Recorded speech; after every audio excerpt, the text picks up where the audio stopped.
इस फिल्म की शुरुआत में हम एक सन की और टर्की वैज्ञानिक को देखते हैं। अब मैंने एक वैज्ञानिक को सन की और टर्की क्यों कहा, इसका पता आपको इस वीडियो के अंत तक जरूर चल जाएगा। इसलिए दोस्तों, इस वीडियो के अंत तक जरूर बने रहना। और हाँ, अगर वीडियो थोड़ा भी पसंद आए तो इसे लाइक और चैनल को सब्सक्राइब करके हमें सपोर्ट करना ना भूले। तो चलिए इस फिल्म को आगे एक्सप्लेन करते हैं। तो इस सन की और टर्की वैज्ञानिक का नाम है सेबेस्टियन। सेबेस्टियन एक ऐसा वैज्ञानिक है जिसने पिछले 4 सालों की कड़ी मेहनत से एक ऐसा फॉर्मूला, एक ऐसी दवा बनाई है जिससे वो किसी भी इंसान या किसी भी जीव को गायब कर सकता है। लेकिन अभी तक वो ऐसी कोई भी दवा नहीं बना पाया है जिससे वह गायब हुए जीवों को वापस रियलिटी मिला सके। और पिछले 11 महीनों से वो इसी चीज पर कड़ी मेहनत कर रहा होता है ताकि वो गायब हुए जीवों को वापस रियलिटी मिला सके।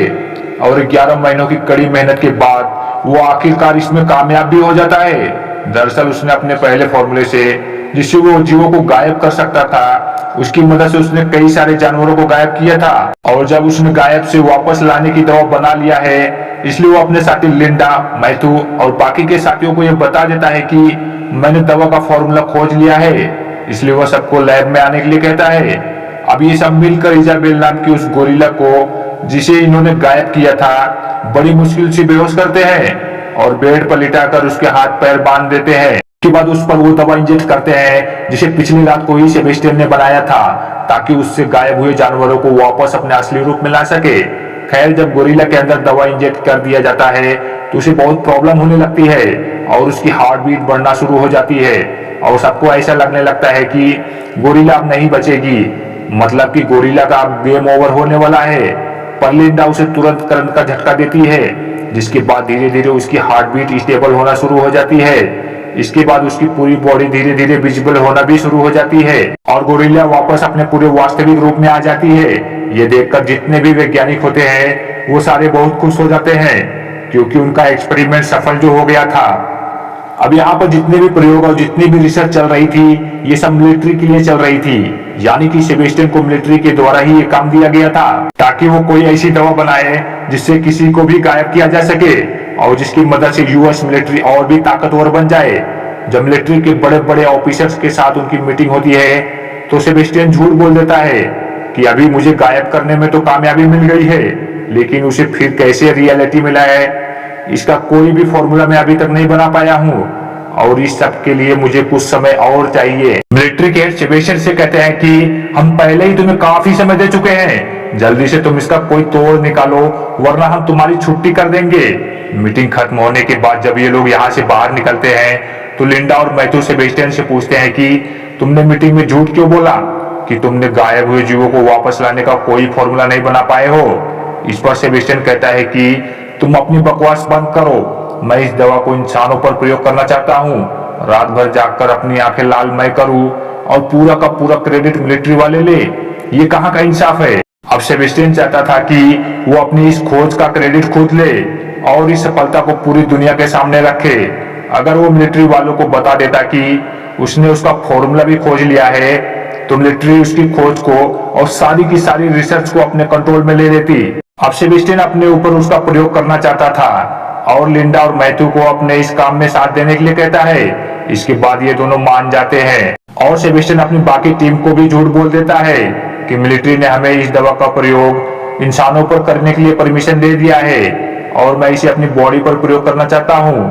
लिंडा और मैथ्यू भी सेबेस्टियन के झूठ में साथ देते हैं। उसके बाद वो अपनी बॉडी में गायब होने वाली दवा को इंजेक्ट करवाता है। उसे बहुत ज्यादा तकलीफ होती है लेकिन सब कुछ नॉर्मल था, जिसके बाद वो फाइनली गायब हो जाता है। लेकिन गायब होने की इस प्रोसेस की वजह से वह बेहोश हो जाता है और उसे होश में आने में 17 घंटे लग जाते हैं। जब वह होश में आता है तो उससे लाइट की रोशनी सहन नहीं होती। वो कहता है कि लाइट बंद करो, लाइट बंद करो, अरे कोई तो लाइट बंद करो बेवकूफो। इसके बाद उस रूम की सारी लाइट्स बंद कर दी जाती है। अब सेबेस्टियन पूरी तरह गायब था। उसका चेकअप किया जाता है। उसकी बॉडी पूरी तरह से नॉर्मल थी, लेकिन उसकी टीम मेंबर में जो भी लड़कियां थी वो बहुत डरी हुई, घबराई हुई थी। अरे लड़कियों, इसमें डरने वाली क्या बात हो गई, सेबेस्टियन तो मिस्टर इंडिया ही बना है। पर ये मिस्टर इंडिया शरीफ बिल्कुल भी नहीं होता, स्पेशली लड़कियों के मामले में, क्योंकि ये ठरकी टाइप का मिस्टर इंडिया होता है। पता नहीं कब और कहाँ क्या कर दे। इसलिए उस लैब में काम करने वाले लड़कियां इस मिस्टर इंडिया से काफी घबराई हुई रहती हैं अब मिस्टर इंडिया को गायब हुए 3 दिन हो जाते हैं और अब उसे वापस लाने यानी कि विजुअल करने का वक्त आ गया था, जिसके बाद उसके अंदर विजुअल करने वाली दवा इंजेक्ट की जाती है जिससे वह दोबारा दिखना शुरू हो जाए। जब उसके अंदर दवा इंजेक्ट की जाती है तो मिस्टर इंडिया को बहुत ज्यादा तकलीफ होती है और ये दर्द तकलीफ वैसी नहीं थी जैसे उसे गायब होते वक्त हुई थी, इसलिए वह विजुअल नहीं हो पाता और मरते मरते बचता है। इसके बाद मिस्टर इंडिया के लिए एक मास्क बनाया जाता है ताकि सब उसे देख सके और अब उसे गायब हुए 10 दिन हो जाते हैं। मिस्टर इंडिया अपने इस गायब रूप से बहुत ही ज्यादा परेशान हो गया था क्योंकि जब से वह गायब हुआ है तब से वह ठीक से सो नहीं पा रहा था और जिसके चलते उसकी मैथु से बहस भी हो जाती है। वह मैथु पर बहुत चिल्लाता है और कहता है कि पिछले 10 दिनों से तुमने मुझे जितनी सुइयां चुभाई है उसका दर्द सिर्फ मैं ही जानता हूँ। अब मिस्टर इंडिया की दिमागी हालत भी कुछ अलग हो गई थी क्योंकि पिछले 10 दिनों से वह गायब है और यहाँ पर कैद है। वो यहाँ से निकलना चाहता है। एक दिन वह बहुत ऊब जाता है और लैब से निकलकर अपने घर आ जाता है। जब वह घर आता है तो देखता है कि उसके पड़ोस में एक लड़की है, वह नहाने के लिए जा रही होती है। दरअसल मिस्टर इंडिया की इस लड़की पर काफी वक्त से बुरी नजर होती है और अब वह गायब था। इसी चीज का वह फायदा उठाना चाहता था, इसलिए वह अपना मास्क उतार देता है और लड़की की डोरबेल बजाता है। जब वो लड़की दरवाजा खोलती है तो देखती है कि वहां पर कोई भी नहीं होता क्योंकि मिस्टर इंडिया इनविजिबल था और वो मौका पाकर उसके घर के अंदर घुस जाता है। अंदर घुसने के बाद उस लड़की का बहुत ही बेरहमी से रेप कर देता है। इसी बीच लिंडा मिस्टर इंडिया के घर आ जाती है और वो देखती है कि मिस्टर इंडिया का मांस उतरा हुआ है और ये मिस्टर इंडिया बहुत ही ठरकी है। ये बात तो बहुत अच्छी तरह से जानती थी। इस बात से लिंडा बहुत डर जाती है और वो वापस लैब आ जाती है, जिसके बाद वो सब डिस्कस करते हैं कि जब तक मिस्टर इंडिया गायब है वो सबके लिए खतरा है क्योंकि वो बिना मास्क के घूम रहा है। लेकिन तभी यहाँ पर मिस्टर इंडिया की एंट्री होती है। लिंडा उसे डायरेक्ट धमकी दे देती है कि आज के बाद अगर तुमने अपना मास्क उतारा तो मैं कमेटी को सब कुछ बता दूंगी, यानी कि मिलिट्री और बाकी के लोगों को जो इस एक्सपेरिमेंट के पीछे है।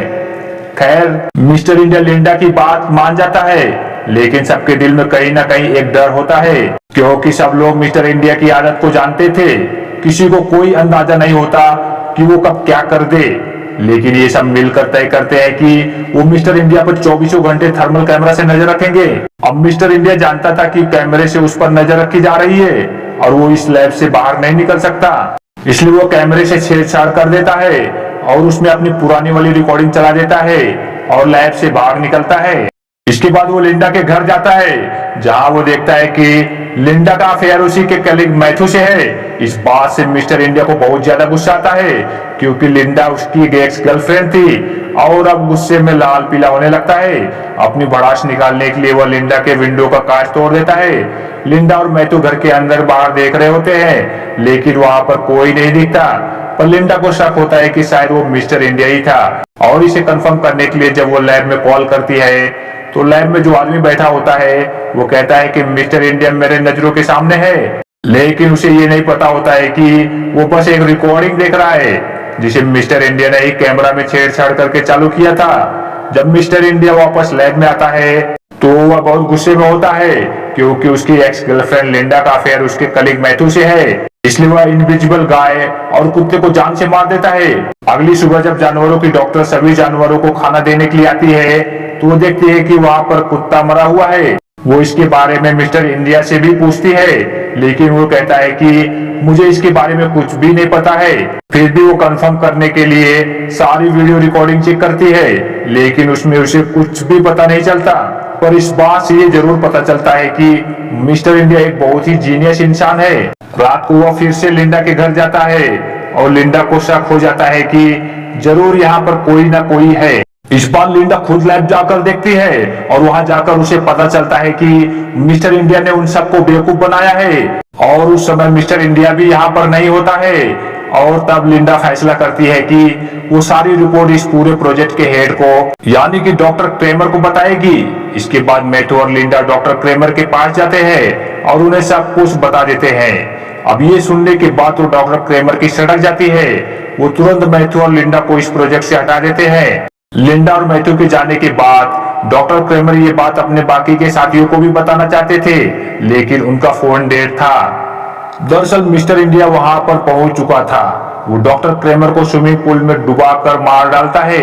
अगली सुबह सेबेस्टियन लैब में वापस आ जाता है और यहाँ पर लिंडा और मैथ्यू डॉक्टर क्रेमर के फोन का इंतजार कर रहे होते हैं, क्योंकि आज एक मीटिंग होने वाली थी, लेकिन उनका फोन नहीं आता। और जब लिंडा उनके घर फोन करती है तो उसे पता चलता है कि उनकी पानी में डूबकर मौत हो गई है। इसके बाद लिंडा ये डिसाइड करती है कि वो इस प्रोजेक्ट के बारे में सबको बता देगी, क्योंकि अभी तक जितने भी लोग इस लैब में काम करते थे वही सिर्फ जानते थे कि सेबेस्टियन इनविजिबल यानी कि गायब है। इसके अलावा कोई नहीं जानता था।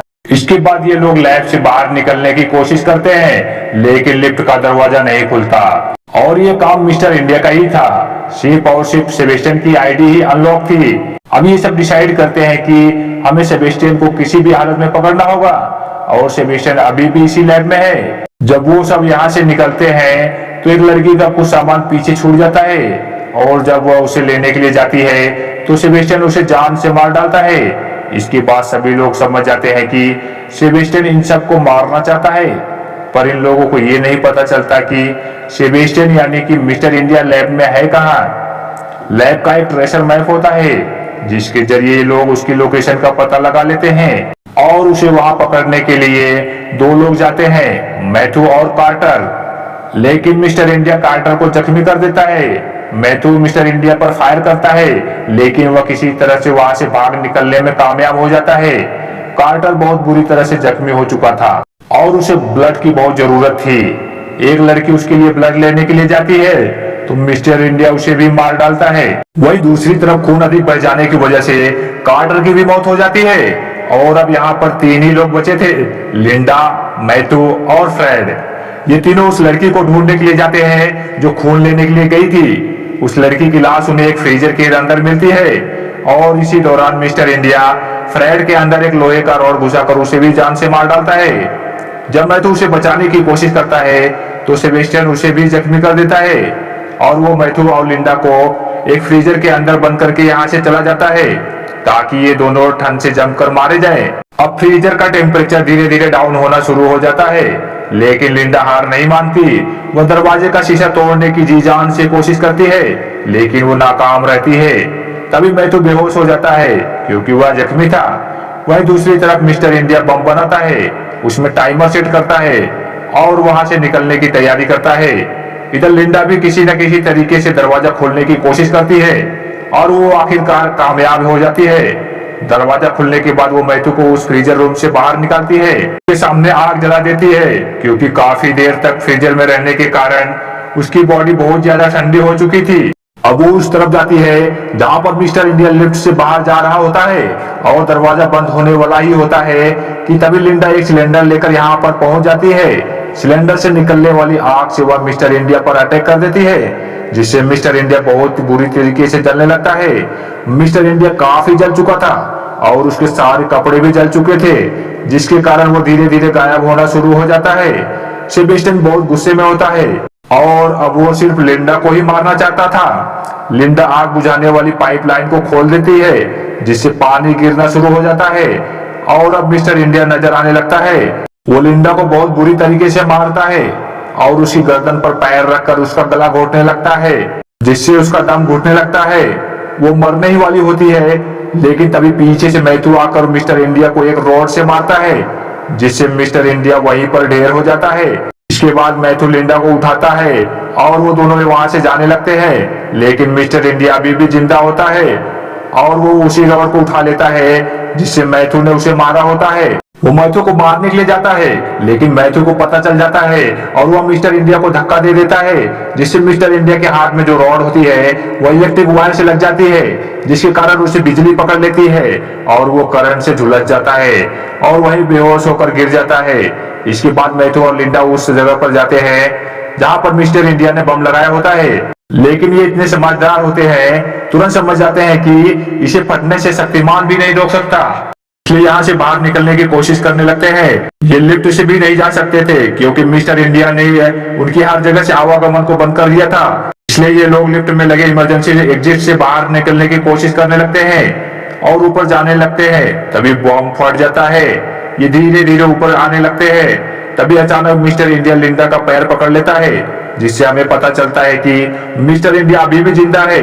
मैथ्यू उसे बचाने के लिए नीचे आने की कोशिश करता है, लेकिन इससे पहले कि वो उन तक पहुंचता, मिस्टर इंडिया लिंडा को पकड़कर नीचे लिफ्ट पर कूद जाता है और वो लिंडा से कहता है कि आखिरी बार मुझे किस करो पुराने दिनों की खातिर। वह ऐसा इसलिए कहता है क्योंकि लिंडा उसकी एक्स गर्लफ्रेंड थी। लिंडा उसे किस करती है और वह धीरे से उस केबल को पकड़ लेती है जो लिफ्ट के साथ लगी होती है, जिसकी हेल्प से लिफ्ट ऊपर या नीचे आती जाती है। इसके बाद लिंडा बड़ी ही चालाकी से ट्रिगर दबा देती है, जिससे मिस्टर इंडिया लिफ्ट के साथ ही नीचे गिर जाता है और बम की वजह से जल रही आग में झुलसकर मारा जाता है। अब लिंडा धीरे धीरे ऊपर आ जाती है और मैथ्यू उसे पकड़ लेता है। इसके बाद मैथ्यू और लिंडा को रेस्क्यू कर लिया जाता है। यहीं पर ये मूवी खत्म हो जाती है।